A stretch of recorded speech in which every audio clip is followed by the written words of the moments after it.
You're standing in a small camp. It's about 30,000 years ago. The sun disappeared hours ago. A fire crackles nearby. Someone is boiling roots in a clay-lined pit. Children are asleep beneath animal skins. The rest of the group is quiet. Then a scream cuts through the night. Not the scream of an animal. Not the scream of an attack. A woman has gone into labor. Everyone in camp knows exactly what's happening. And everyone knows there's a chance she won't survive until sunrise. Today, childbirth is still painful. Even with hospitals, anesthesia, antibiotics, blood transfusions, and entire teams of doctors standing by. It remains one of the most physically demanding things the human body can do. Now remove all of that. No painkillers. No sterile equipment. No surgery. No emergency room. No ultrasound. No one even knows exactly why labor starts. Just a woman, her family, and nature making one of the hardest demands it has ever made of a human body. So here's the question. How painful was ancient childbirth? Because if you've ever imagined prehistoric women simply giving birth effortlessly in caves, while everyone carried on with their day, that's almost certainly not what happened. In fact, human childbirth may be one of evolution's greatest compromises. And understanding why means understanding what it actually means to be human. Let's start with something strange. Compared with almost every other mammal on Earth, humans are terrible at giving birth. A giraffe calf falls nearly 2 meters onto the ground and stands within an hour. A foal can run before sunset. Chimpanzees, the animals genetically closest to us, usually deliver alone. The baby rotates slightly, slides out facing its mother, and she simply reaches down and lifts it up. Simple isn't the right word. Nothing involving childbirth is ever simple. But compared to humans, it's astonishingly straightforward. Human babies don't come out that way. They usually emerge facing away from their mothers. That sounds like a tiny detail. It isn't. It means a mother often can't easily guide the baby's shoulders or untangle the umbilical cord by herself. Anthropologists have pointed out something fascinating. Humans are among the only primates where assistance during birth appears to have become the norm rather than the exception. In other words, humans may have evolved to need midwives. Think about that. Long before cities, long before writing, long before agriculture, people were probably already helping each other give birth. That's how difficult the process had become. So what changed? Ironically, our own intelligence. Around 2 million years ago, members of the genus Homo began developing larger brains. Larger brains meant smarter children. Smarter children meant better tools, better cooperation, better hunting, eventually language, art, civilization, the internet, and videos asking questions like this. But bigger brains created a problem. Brains have to fit inside skulls. Skulls have to fit through birth canals. And birth canals don't have unlimited space.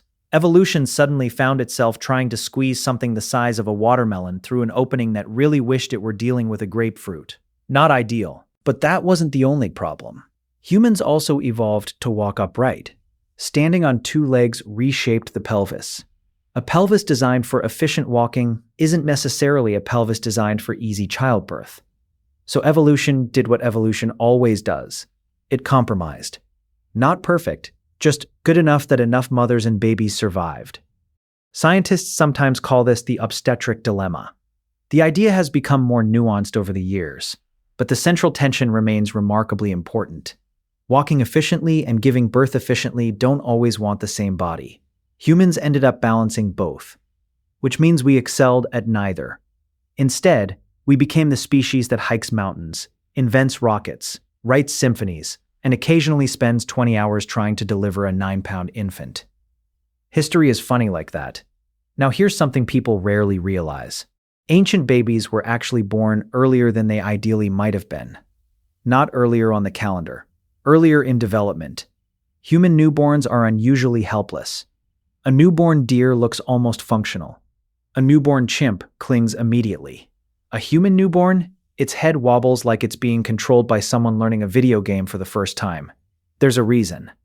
If babies stayed in the womb much longer, many simply wouldn't fit through the pelvis. Some evolutionary biologists jokingly describe humans as giving birth to fetuses that are only about 3/4 finished. Obviously, they're babies. But compared to other mammals, they're astonishingly unfinished. The brain keeps growing rapidly after birth, because it almost has to. It's easier to finish building the brain outside than keep enlarging the head inside. That solution worked. Mostly. But it shifted enormous costs onto parents, especially mothers. Now let's talk about pain. Because pain leaves almost no trace in archaeology. Bones fossilize. Stone tools survive. Pain disappears. Nobody digs up a skeleton and says, this individual experienced exactly 14 hours of labor. Instead, researchers have to reconstruct childbirth using anatomy, medicine, traditional societies, and comparative biology. And what they find paints a picture that is both brutal and surprisingly hopeful. Labor pain comes from several different sources. The uterus contracts with incredible force, the cervix stretches, ligaments shift, muscles work continuously for hours, sometimes days. The baby's head presses directly against nerves deep inside the pelvis. Then there's the stretching of tissue during delivery itself. Each part hurts differently. Some describe contractions as waves, others describe them as crushing pressure, others compare them to the worst muscle cramp imaginable, repeated hundreds of times. Ancient women experienced every one of those sensations, without epidurals, without IV fluids, without monitors telling anyone whether things were progressing normally. Only experience, observation, and hope. But here's something fascinating. Pain isn't just physical. The brain changes how pain feels depending on fear, stress, safety, and support. Modern studies consistently show that women who feel supported during labor often perceive less pain than those who feel isolated. That doesn't eliminate pain. Nothing does, but it changes it. Now imagine prehistoric communities. Birth wasn't happening in a brightly lit operating room. It likely happened surrounded by familiar faces. Older women, experienced mothers, relatives, people who had witnessed dozens of births before. Those women couldn't eliminate danger, but they could provide something evolution values almost as much as medicine: reassurance. Because humans evolved as cooperative animals. We rarely faced life's greatest challenges completely alone. There's another myth worth challenging: the idea that prehistoric women simply squatted in caves by themselves because nature. Actually, ethnographic studies suggest many traditional societies developed remarkably sophisticated birthing knowledge, different positions, breathing techniques, massage, herbal preparations, cord-cutting methods, ways to encourage labor, ways to calm frightened mothers. Some methods worked, some probably didn't. Some may even have been dangerous, but collectively they represent thousands upon thousands of years of accumulated experience, not written down, remembered, passed from grandmother to daughter, mother to niece, midwife to apprentice, generation after generation. Knowledge doesn't require books. Sometimes it only requires survival. Of course, not every birth ended well. This is where the story becomes uncomfortable. Today, maternal mortality in wealthy countries is relatively low. Historically, it was devastating. Before modern medicine, estimates suggest roughly 1 to 2% of births could end in the mother's death, though the exact rate varied enormously depending on nutrition, disease, and circumstance. That might not sound enormous, until you remember something. Women often had many pregnancies. 8, 10, sometimes more. Each birth carried fresh risk. Those risks accumulated over an entire lifetime. Infections, hemorrhage, obstructed labor, retained placenta. All conditions that are often treatable today, and frequently fatal throughout most of human history. One particular complication deserves attention: obstructed labor. Sometimes a baby's shoulders became stuck. Sometimes the head simply couldn't pass. Today, doctors can perform a cesarean section.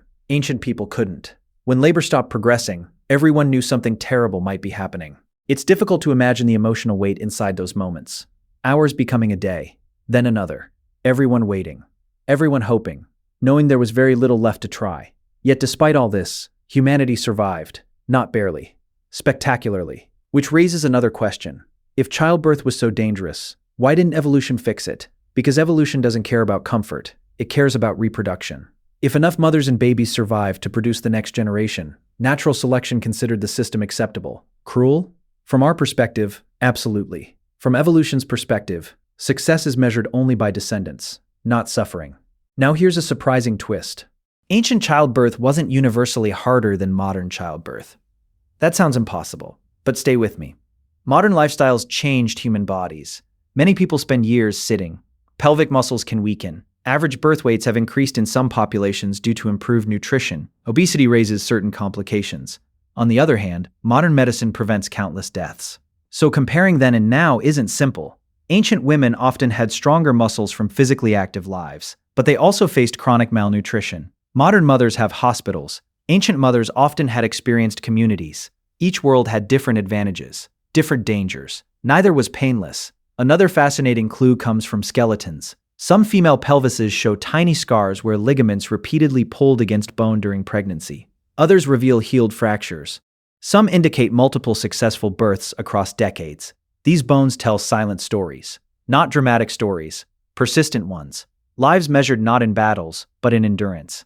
There's something profoundly humbling about that. History often celebrates kings, conquerors, inventors. But every civilization depended on millions of women surviving childbirth. Without them, none of the famous people you know would ever have existed, not one. Let's also talk about babies. Because childbirth wasn't only dangerous for mothers, infant mortality throughout prehistory was heartbreakingly high. Some babies were premature, others couldn't breathe. Some developed infections, others simply weren't strong enough. Parents loved children then just as fiercely as they do now. Grief isn't a modern invention, neither is hope. One reason archaeologists sometimes find infants buried with extraordinary care is because those children mattered deeply. The emotional lives of ancient people weren't smaller, only harder. Now imagine being a first-time mother, 15,000 years ago. You've watched births. You've heard stories. You know some women came back smiling. You know others never came back at all. You don't know which story will become yours. That uncertainty may have been almost as frightening as the pain itself. Across cultures, childbirth became surrounded by rituals. Songs, prayers, charms, protective symbols. Some invoked gods, others honored ancestors. Some relied on herbs, others relied on pure faith. Were these rituals medically effective? Often no. Psychologically, possibly very much so. Humans crave meaning during uncertainty. We always have. There's also a surprisingly modern lesson hidden inside all this. Pain changes when it's shared. Modern neuroscience shows social support affects stress hormones, fear responses, and pain perception. Ancient communities obviously didn't know the chemistry. They didn't need to. They observed the results. Women helped women. Families gathered. Communities waited together. Sometimes tradition arrives centuries before science explains why it works. Of course, not every tradition deserves celebration. History also contains harmful practices, dangerous superstition. One of the strangest facts about childbirth is that your brain often helps you forget it. Not literally.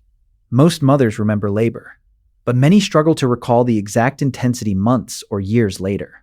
Researchers believe hormones such as oxytocin may soften certain emotional memories while strengthening bonding with the newborn. If that's true, nature isn't erasing pain. It's simply making sure pain doesn't become the only memory that survives. Otherwise, humanity might have become a family of only children. Evolution occasionally has remarkable public relations. Now zoom out. Every person you've ever met, every scientist, every artist, every athlete, every emperor, every comedian, every astronaut, every annoying coworker, every internet celebrity, every single one of them entered the world through childbirth. It's one of the few experiences shared by every human being who has ever lived. Not remembering something doesn't mean it wasn't extraordinary. Perhaps that's why childbirth appears so often in mythology. It wasn't merely biological, it was transformative. A moment balanced between life and death. Ancient people saw that repeatedly. No wonder they treated it with reverence. So, how painful was ancient childbirth? Probably unimaginably painful by modern standards in many cases. Sometimes long, sometimes dangerous, sometimes fatal, sometimes surprisingly smooth. Like today, every birth was different, but pain alone doesn't tell the whole story. Because alongside that pain existed knowledge, community, cooperation, adaptation. For hundreds of thousands of years, human beings refined ways of helping mothers survive one of evolution's greatest challenges. Not perfectly, but remarkably. And maybe that's the most important part of the story. When we picture prehistoric life, it's easy to imagine hunting mammoths or making stone tools. Those things mattered. But every generation faced a far more important challenge. Making the next generation. Long before cities, long before writing, long before anyone knew what DNA was, humanity's future depended on ordinary women accomplishing something extraordinary. One birth at a time. The scars they carried rarely appear in museums. Their names almost never entered history books. Yet every civilization, every language, every invention, Every empire ultimately traces back to countless mothers who endured one of the most difficult experiences the human body has ever evolved to perform. So the next time someone says humans conquered the planet because of intelligence, remember that intelligence first had to fit through a birth canal. And for hundreds of thousands of years, someone endured unimaginable pain so the rest of us could eventually ask questions about the past. Every one of us is here because, somewhere deep in history, someone survived that night.